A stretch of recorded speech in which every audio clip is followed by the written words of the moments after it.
Pemerintah Slovenia telah setuju mengakui negara Palestina merdeka.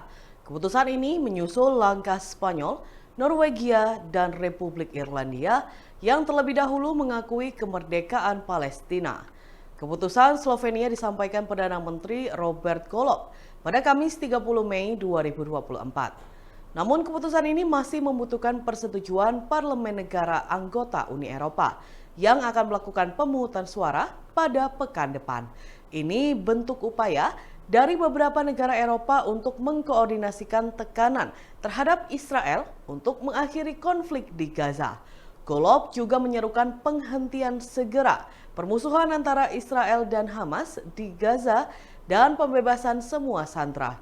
Langkah pemerintah Slovenia langsung direspon oleh Menteri Luar Negeri Israel, Israel Katz. Ia berharap anggota parlemen Slovenia menolak mosi tersebut.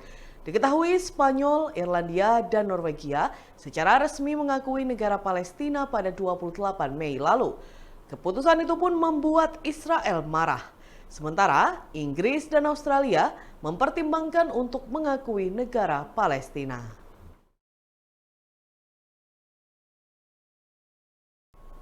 Wakil Ketua Umum Partai Gerindra, Budi Satriojiwandono, memastikan bahwa dirinya tidak akan maju di Pilkada Jakarta 2024. Budi mengaku menerima arahan dari Ketua Umum Partai Gerindra, Prabowo Subianto, untuk melanjutkan perjuangan sebagai anggota DPR. Dikutip dari tribunnews.com, Budi kembali terpilih menjadi anggota DPR periode 2024 hingga 2029 lalu pada Pileg 2024. Keponakan Prabowo Subianto ini mendapat suara terbanyak di Dapil Kalimantan Timur. Budi mengatakan Partai Gerindra sudah mengantongi nama lain yang akan maju di Pilkada Jakarta. Sosok yang diusung juga sudah disepakati oleh Koalisi Indonesia Maju atau KIM. Saat ditanya siapa sosok yang dimaksud, Budi menyebut namanya akan segera diumumkan.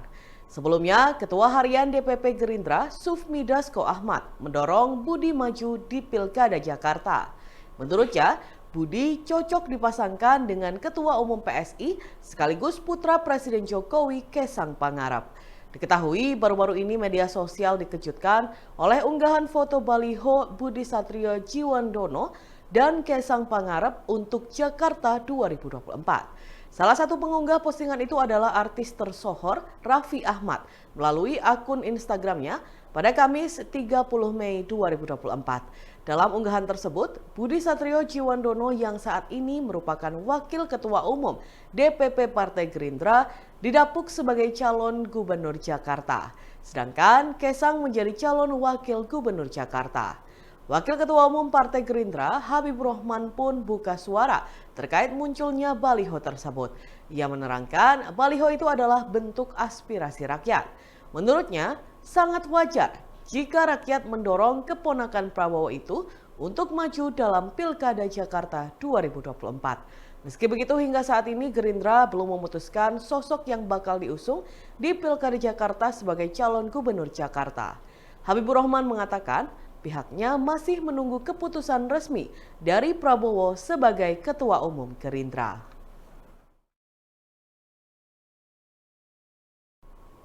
Pengacara kondang Hotman Paris Hutapea ragu bila Peggy Setiawan adalah pelaku DPO kasus Vina Cirebon. Hotman Paris meminta penyidik Polda Jabar untuk tidak langsung mengandalkan keterangan dari saksi bernama Aep.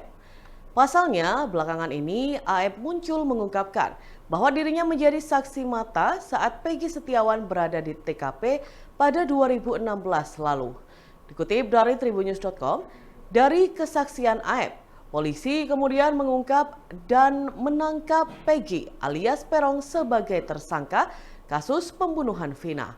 Hotman menuturkan bahwa saat persidangan kasus pembunuhan Vina dan Eki pada 2017, Aep dan temannya Dede mengaku tidak menyebutkan nama Peggy di antara beberapa pelaku di TKP.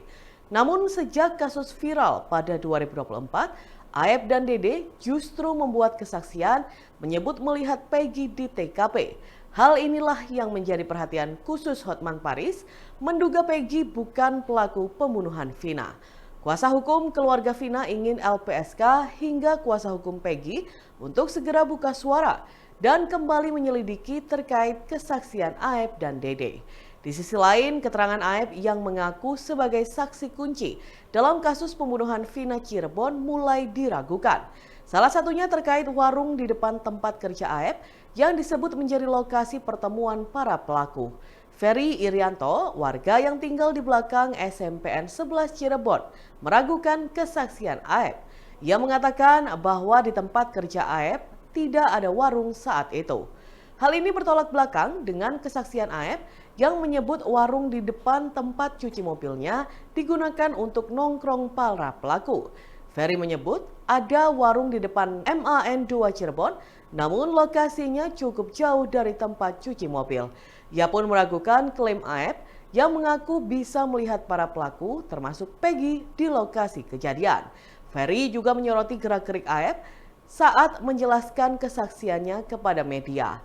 Menurutnya, besar kemungkinan Aep berbohong karena terus mengenakan masker. Hotman 911 kuasa hukum keluarga almarhumah Vina kasus Cirebon.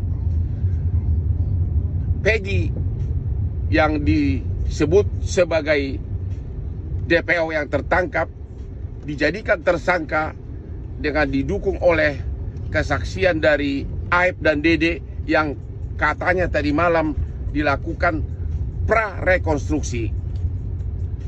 Mohon perhatian dari penyidik Polda Jabar. Kalau sekarang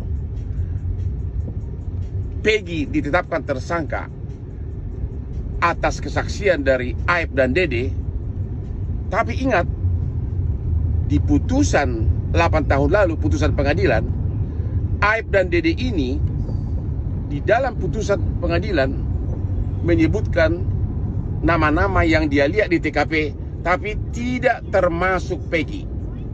Jadi pada waktu persidangan 8 tahun lalu, Aep dan Dede ini menyebutkan nama-nama orang yang ada di TKP, tapi tidak termasuk Peggy. Sehingga kalau sekarang tahun 2004, kalau benar dua saksi ini mengatakan Peggy ada di TKP atau wajahnya dia kenalin, berarti dua kesaksiannya bertolak belakang. Hati-hati, hak ajasi manusia. Tolong kepada Lembaga Pelindungan Saksi agar segera berbicara dengan saksi Aep dan Dede ini. Juga kuasa hukum dari Aep dan Dede ini agar berbicara. Dan juga kuasa hukum dari Peggy terutama harus mulai bersuara. Es krim Le Pen di kayu tangan bisa menjadi pilihan baru untuk menikmati suasana heritage di Kota Malang, Jawa Timur. Lokasi es krim Le Pen berada di kawasan Kampung Kayu Tangan Heritage. Menurut pantauan reporter Tribun Jatim Network, pada Minggu 26 Mei 2024 siang, tampak sejumlah konsumen datang membeli es krim dan nongkrong di kursi yang menghadap kanal. Rata-rata pengunjung datang ke sana bersama teman ataupun keluarga. Salah satu pengunjung yakni Putri 16 tahun mengungkapkan ia datang ke es krim Le Pen yang menghadap kanal kayu tangan setelah melihat tempat kuliner baru itu di media sosial. Kedai es krim yang satu ini disebut es krim Le Pen karena berada di seberang kali atau sungai. Le Pen sendiri adalah kata dalam bahasa Jawa yang artinya sungai.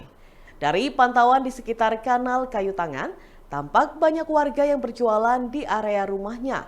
Begitu juga dengan es krim Le Pen. Pemilik es krim Le Pen, Hafiz As'ad, mengatakan lokasi jualannya merupakan bagian dapur rumahnya. Pria yang akrab disapa Uce ini menjelaskan, ia membobol tembok dapur sebagai tempat jualan es krim. Di depan kedainya dipasang meja dan kursi duduk. Namun, rata-rata pengunjung membeli es krim untuk take away agar bisa dibawa berjalan-jalan di sekitar kayu tangan heritage. Uce mengungkapkan, ia membuka usahanya sebelum Ramadan lalu. Tak disangka, ternyata konsep kedainya disukai pengunjung. Apalagi di dinding sekitar kedai juga ada gambar Javaj Bank atau kantor Bank Indonesia kini. Sehingga memberi kesan yang seperti tidak berada di dalam kampung. Untuk menjaga kebersihan kedai, disediakan tempat sampah untuk membuang tisu ataupun gelas plastik. Es krim Le Pen juga menerima sistem pembayaran secara tunai ataupun kris.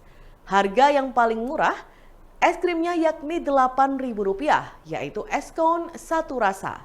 Jika rasa dimix, dijual seharga Rp15.000. Dan Tribuners, berikut kita simak bersama wawancara dengan pemilik es krim Le Pen, Hafiz As'ad. Di sekitaran Kayu Tangan ini sudah banyak kopi, jadi saya mencari hal yang berbeda di sini. Muncullah ide es krim. Ya. Termasuk memanfaatkan ini ya? Iya. Oh gitu. Kelebihannya apa mungkin es krimnya dari sisi harga? Atau? Harganya relatif. Terus kalau masalah es, kita memakai bahan-bahan pilihan dan bahan-bahan yang ya standarnya es krim yang ada di Kota Malang. Bikin sendiri? Bikin sendiri. Oh, ini berarti buka mulai kapan, Mas? Baru buka kisaran sebelum puasa. Oh, sebelum puasa. Ya. Terus trennya gimana sejauh ini respon Alhamdulillah, masyarakat?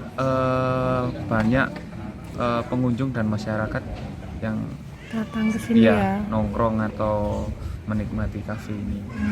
Iya. Objek wisata Bozem Jambangan akan dibuka oleh pemerintahan Kota Surabaya pada akhir Juni mendatang. Wisata baru ini berada satu kompleks dengan kolam renang Jambangan. Tempat tersebut akan menyuguhkan berbagai wahana hingga kuliner khas Surabaya. Wali Kota Surabaya Eri Cahyadi mengatakan konsep wisata di Bozem ini akan terintegrasi dengan kolam renang. Berada pada Jalan Jambangan Baru Selatan, Surabaya, Pemkot Surabaya akan menyiapkan sejumlah wahana mulai wisata air hingga outbound. Nantinya, pengunjung dapat menikmati perahu kayu ataupun sepeda air. Di samping Bozem, Pemkot Surabaya juga menyiapkan wahana kereta yang nantinya berjalan mengelilingi Bozem. Tidak hanya itu, CRI juga akan menyediakan wall climbing, flying fox, hingga area outbound. Pada akhir pekan, juga akan disiapkan wisata berkuda dengan rute mengelilingi Bozem. CRI menambahkan, tempat ini akan sangat nyaman untuk dikunjungi, khususnya bagi masyarakat di sisi Surabaya Selatan. Tak cukup di situ, ada sejumlah spot foto yang disiapkan untuk mengabadikan momen-momen bersama orang-orang terdekat. Tak cukup di situ, ada sejumlah spot foto yang disiapkan untuk mengabadikan momen bersama orang-orang terdekat.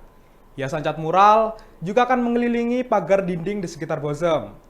Untuk menambah kenyamanan, Pemkot Surabaya juga akan memperbanyak pohon rindang.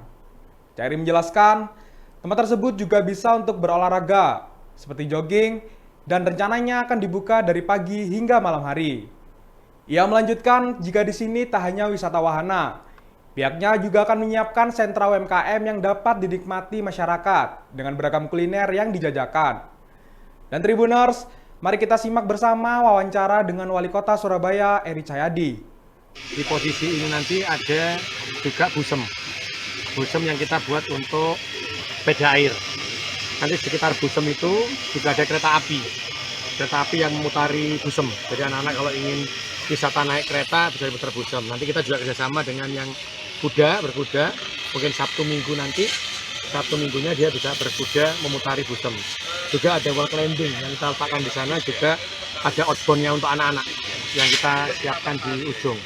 Jadi ada tambahan-tambahan itu yang saya konsep untuk secara terintegrasi ya. Jadi selain busem ada kolam renang yang dibuat tempat wisata. Jadi sekalian itu. Jadi insya Allah tadi banyak hal. Kalau kemarin kita kan konsennya ke kolam renang sama busem, tapi hari ini saya lihat ini banyak potensi yang bisa dikembangkan di sini.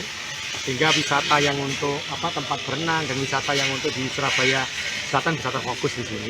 Itu dibuka bersamaan atau bertahap, kolam renang dulu atau seperti apa? Bersamaan. Dan nanti insya Allah di akhir Juni itu kita akan buka bersama. Dan dibuka kolam renang toh, enggak kasih sing dandan-dandan nggak api. Jadi kalau semuanya nanti semua di bulan Juni itu di akhir Juni semuanya sudah. Download Tribun X sekarang, menghadirkan lokal menjadi Indonesia.